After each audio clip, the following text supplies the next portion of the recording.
A young bride is in bed with her husband for the first time. When they get, she notices that he has a club foot. Nervously, she leaves the room and calls her mother. "Mom, Frank has a foot and a half." The mom responds, "I'll be right there." This sounds like a job for mama. There was once a man who took great care of his body. He worked out every day, lifted weights, and jogged 6 miles like clockwork. One morning, while checking himself out in the mirror, he noticed he was perfectly tanned everywhere, except for one little spot. Determined to fix it, he went to the beach, took off all his clothes, buried himself in the sand, and left just that part sticking out to catch some sun. A little while later, 2 sweet old ladies were out for a walk. One, using her cane, spotted the unusual sight poking out of the sand. She tapped it with her cane and shook her head. She said to her friend, "There's just no justice in this world." Her friend asked, "Why do you say that?" The lady replied, "When I was 20, I was curious about it. At 30, I enjoyed it. At 40, I asked for it. At 50, I paid for it. At 60, I prayed for it. At 70, I forgot about it. And now that I'm 80, the darn things are growing wild on the beach, and I'm too old to squat." On their wedding night, a nervous young bride hides under the covers as her new husband undresses. He climbs into bed and gently says, "Darling, I know it's your first time and you're scared, but I'll do anything you want. Just say the word. What would you like?" She whispers shyly, "I'd like 69. He pauses for a second, then says, "You want beef with broccoli?" A blonde had just been in a terrible car accident. Somehow, she climbed out of the wreck without a single scratch and was calmly applying fresh lipstick when the state trooper pulled up. The officer stared at the crumpled mess of metal and said, "Ma'am, your car looks like it got flattened by an elephant. Are you sure you're all right?" The blonde smiled and replied, "Oh, I'm perfectly fine, officer." Still puzzled, the trooper asked, "So, what exactly happened here?" The blonde explained, "Well, officer, it was the weirdest thing. I was just driving along when out of nowhere this tree jumped right in front of me. So I swerved to miss it, but another tree popped up on the other side. I swerved again and there was another tree, then another and another." The officer paused for a moment, then said, "Ma'am, there isn't a single tree on this road for at least 30 miles. That was your air freshener swinging back and forth."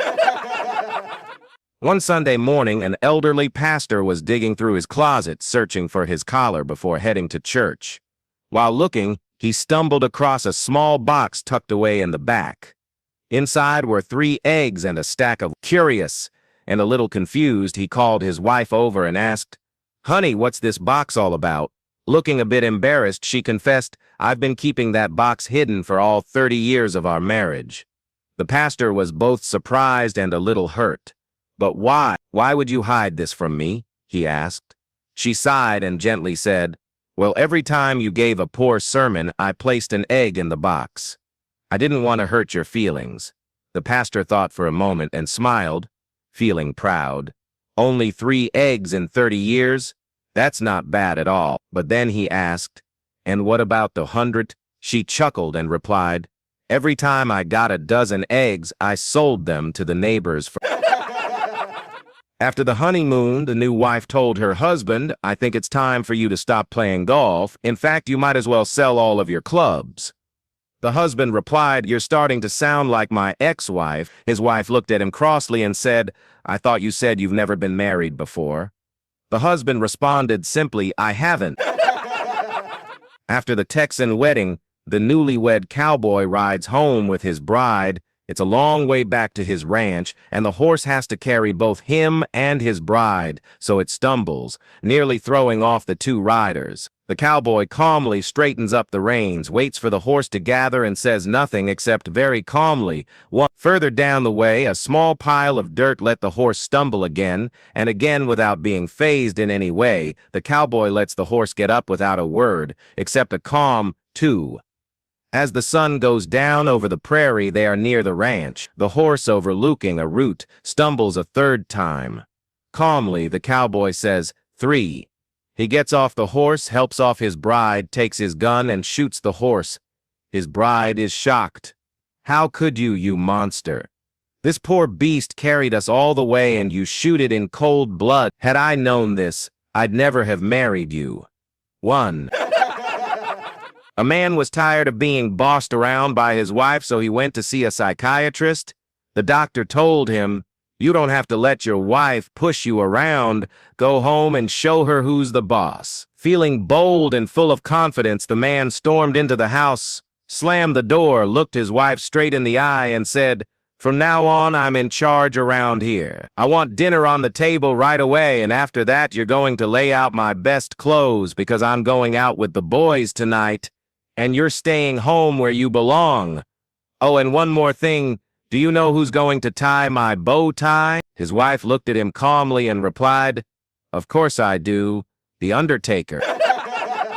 A man walks into his favorite upscale restaurant and settles into his usual table. As he's glancing around, his eyes land on a stunning woman dining alone at a nearby table. Intrigued, he calls the waiter over and orders the most expensive bottle of Merlot to be sent her way, hoping to spark her interest. The waiter delivers the wine and tells the woman it's a gift from the gentleman across the room. She glances at the man, then at the bottle, and after a moment she scribbles a note and asks the waiter to deliver it back. The note reads, "For me to accept this bottle, you must have a Mercedes in your garage, $1 million in the bank, and at least 7 inches in your pants." The man, amused, pens a ply and hands it to the waiter to deliver. His note reads, "Darling, I happen to have a LaFerrari, a BMW i8, and a Mercedes AMG GTS sitting in my garage. My bank account holds over 20 million. But as for the last requirement, I'm not about to cut off 3 inches just to impress you. Kindly return the wine." The blonde walked into a flight school, determined to learn how to fly. With all the planes in use, the owner offered to teach her how to pilot a solo helicopter instead. He showed her the basics, started the helicopter for her, and sent her off. After climbing to 1,000 feet, she radioed in, "I'm doing great. I love it up here. The view is amazing and I'm getting the hang of this." At 2,000 feet, she checked in again, saying how easy it was and how much fun she was having. The instructor smiled, but as she climbed to 3,000 feet, he started to get worried since she hadn't radioed in. Minutes later, he watched in horror as she crashed about half a mile away. He rushed to the scene and pulled her from the wreckage. When he asked what happened, she replied, "I don't know, everything was going fine, but as I went higher, it started getting cold. I can't really remember much after I turned off the big fan." After their first night together as a married couple, the bride turns to her husband and says, "That'll be 50 toes. He laughs, hands her the money, and says, "If we're role-playing, you gotta let me know up front." From then on, every time they're intimate, she asks for 50 toes, and he gladly pays. After all, it's their money. A year later, for their anniversary, he goes to the bank and gets a crisp $100 bill to make the evening extra special. He walks in, hands it to her with a smile. She kisses him and says, "That's sweet, but come out to the garage first." He follows her, and sitting there is a brand new Harley, complete with a helmet and jacket. "Happy anniversary, darling," she says. "I saved up all the money from our role-playing. Paid cash, no financing. If we keep the spark alive, maybe we can trade up one day." He just stares in shock. "Wow, if I knew that, I would have given you all my business." 3 girls worked together in the same office, all under the same female boss. Day after day, they noticed the boss would always sneak out of work early. One afternoon, the girls hatched a plan. As soon as the boss left, they'd clock out too. After all, the boss never called or came back, so who would ever know? That day, as planned, they followed through. The brunette went home, enjoyed some peaceful time in her garden, played with her little boy, and even managed to get to bed early. The redhead hit the spa, squeezed in a workout, and still had time to meet her date for dinner. The blonde was excited to surprise her husband, so she quietly tiptoed into the house. But as she neared the bedroom, she heard a strange muffled sound. Curious, she eased the door open, only to find her husband in bed with her boss. Shocked and heartbroken, she gently closed the door and slipped back out. The next day, during their coffee break, the brunette and redhead were already plotting to leave early again. They turned to the blonde and asked if she was in. Not a chance, the blonde snapped. I almost got caught yesterday. Paul was over the moon when he finally landed a part-time job at the post office. He'd been job hunting for ages, so when his first day rolled around, he showed up bright-eyed and full of confidence. His very first task? Sorting the mail. Paul dove right in, and his hands moved so fast they were practically a blur. His supervisor watched in awe, impressed by the speed but too amazed to interrupt. At the end of the day, the supervisor walked over and said, "Paul, I've got to hand it to you. You've done an outstanding job today. You're one of the fastest workers we've ever seen." Paul grinned and replied, "Thank you, sir. Tomorrow, I'll try to do even better." The supervisor raised an eyebrow. "Better? How could you possibly be faster than you were today?" Paul smiled and said, "Well, tomorrow I'm actually going to read the addresses." A local United Way office realized that the town's most successful lawyer had never donated to their organization. Hoping to change that, the fundraising coordinator gave him a call. "Our records show that despite earning at least $500,000 a year, you haven't donated a single penny to charity. Wouldn't you like to give back to your community?" The lawyer paused for a moment before responding. "Did your research also tell you that my mother is gravely ill and drowning in medical bills far beyond her income?" Caught off guard, the fundraiser stammered, No, I didn't know that. Or that my brother, a disabled veteran, is blind and confined to a wheelchair?" The caller began to apologize, but the lawyer cut him off. "Or that my sister's husband was killed in a car accident, leaving her to raise 3 kids alone with no financial support?" Feeling completely humbled, the United Way rep stuttered, I had no idea." The lawyer sighed, then calmly said, "Well, if I don't give them a dime, what makes you think I'd give any to you?" A middle-aged professor was busy shuffling papers in his campus office when a knock echoed from the door. After a brief scramble to tidy up, he opened it to find an elderly gentleman standing there, beaming with nostalgia. "Mind if I come in?" the old man asked warmly. "I used to work in this very room 30 years ago when I was a professor here." "Of course. Please, come on in," the professor replied, stepping aside. The old man slowly walked around the room, taking it all in with a sentimental smile. The same old room, the same wooden table, the fan still creaking away, and the same window looking out onto the garden, even the same old desk. But as he leaned in to inspect the desk, he spotted a young woman crouched underneath it. Startled, the professor stammered, "Oh, don't get the wrong idea. That's my daughter. She dropped her earring and she's just looking for it." The old man let out a chuckle and, shaking his head, replied, "And the same old story.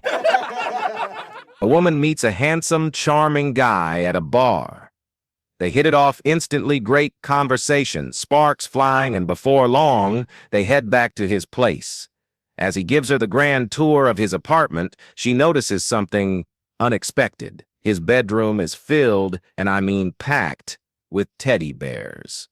There are small, cute bears lined up neatly along the bottom shelf, medium-sized, fluffy bears perched on the middle shelves, and huge, giant teddy bears proudly sitting on the top shelf, watching over the room like silent guardians. She's a little surprised, but also kind of charmed. A tough-looking guy with such a soft, sensitive side, definitely a rare find. So she doesn't say a word about it. One thing leads to another, the chemistry kicks into overdrive, and the night turns into a whirlwind of steamy, passionate romance. Afterward, as they lay there catching their breath, the woman smiles and playfully asks, "So, how was it for you?" The guy stretches, lets out a little yawn, and casually replies, "Help yourself to any prize from the bottom shelf." A man steps into the confessional and begins, "Forgive me, Father, for I have sinned." "What is your sin, my son?" the priest asks.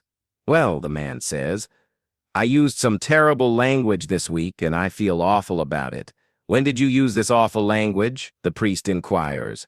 "I was out golfing," the man explains. "I hit an absolutely perfect drive, Looked like it was going to clear 250 yards, but then out of nowhere it smacked right into a phone line hanging over the fairway and dropped straight to the ground, barely making it 100 yards. Ah, the priest nods knowingly. Is that when you swore? No, father, the man replies. Then what happened? Well, right after that, a squirrel darted out from the bushes, grabbed my ball in its mouth, and took off running. The priest leans in.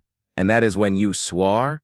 No, not yet, says the man, because just as the squirrel was making its escape, an eagle swooped down, snatched it up in its talons, and soared into the sky with my ball still in the squirrel's mouth.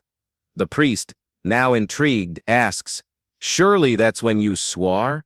Nope, the man said, because as the eagle was flying over the green, the squirrel squirmed, dropped my ball, and it fell perfectly toward the hole. The priest's eyes widen. And then you swore? Not quite, the man continued. The ball hit a tree, bounced through some bushes, ricocheted off a rock, rolled through the sand trap, and stopped just 6 inches from the cup. The priest lets out a deep sigh, shaking his head. You missed the putt, didn't you? A little boy lived out in the country with his father. Their home didn't have indoor plumbing, so they had to rely on an old outhouse, and the boy absolutely hated it. It was sweltering in the summer, freezing in the winter, and no matter the season, it always smelled awful. The outhouse sat right on the edge of a creek, and the boy often daydreamed about pushing it into the water. One day, after a heavy spring rain, the creek had risen high, and the boy knew this was his chance. He found a sturdy stick, and with all his might, he pushed and pushed until finally the outhouse toppled over and floated away down the swollen creek. That evening, after dinner, his father looked at him sternly and said, Son, after supper, we're going to the woodshed. The boy's heart sank. He knew exactly what that meant. Gathering his courage, he asked, But why, Dad?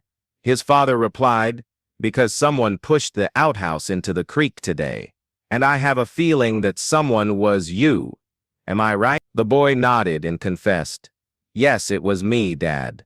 But at school today, I learned about George Washington. When he chopped down the cherry tree, he told the truth and didn't get into trouble. His father paused, then looked him straight in the eye and said, Well, son, George Washington's father wasn't sitting in the cherry tree.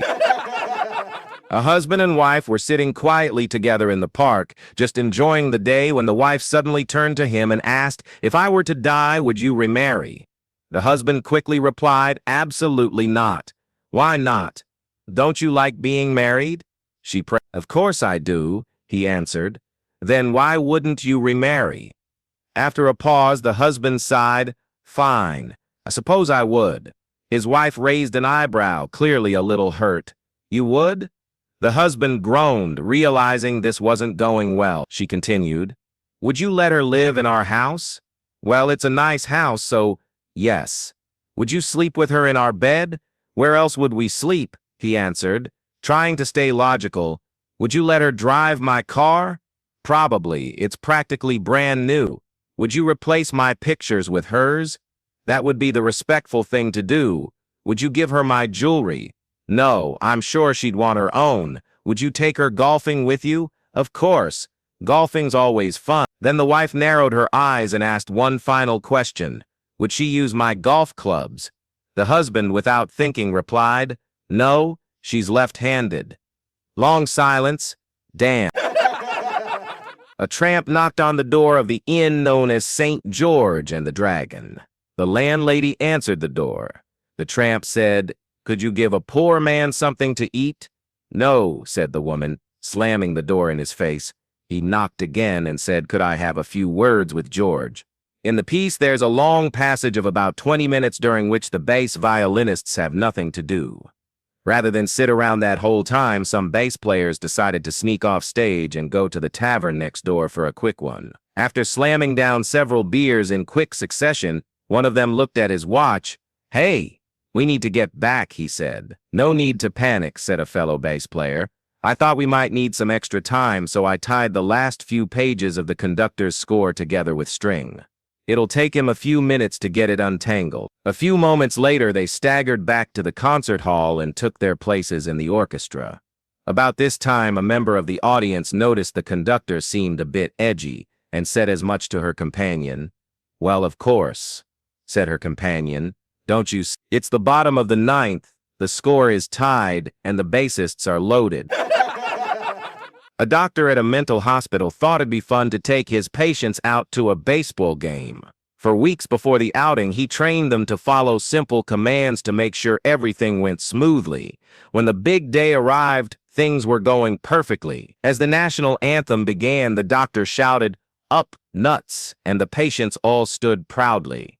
When it ended, he called, "Down, nuts," and everyone sat back down like clockwork. Later, when the home team hit a home run, the doctor cheered, "Cheer, nuts," and the whole group clapped and shouted with excitement. When the umpire made a terrible call, the doctor yelled, "Boo, nuts," and the patients booed in perfect unison.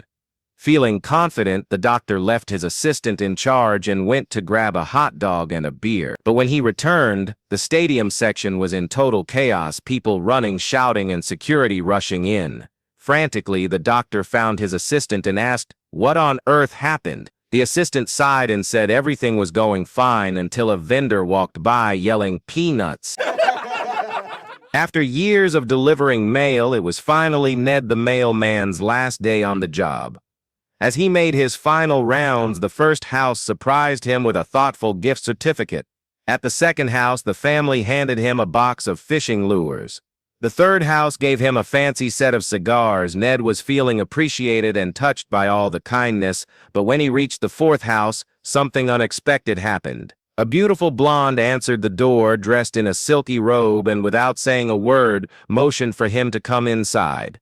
She led him upstairs, where she gave him the kind of farewell he'd never imagined. Afterward, she brought him downstairs to a table loaded with a huge breakfast: eggs, sausage, toast, and hash browns.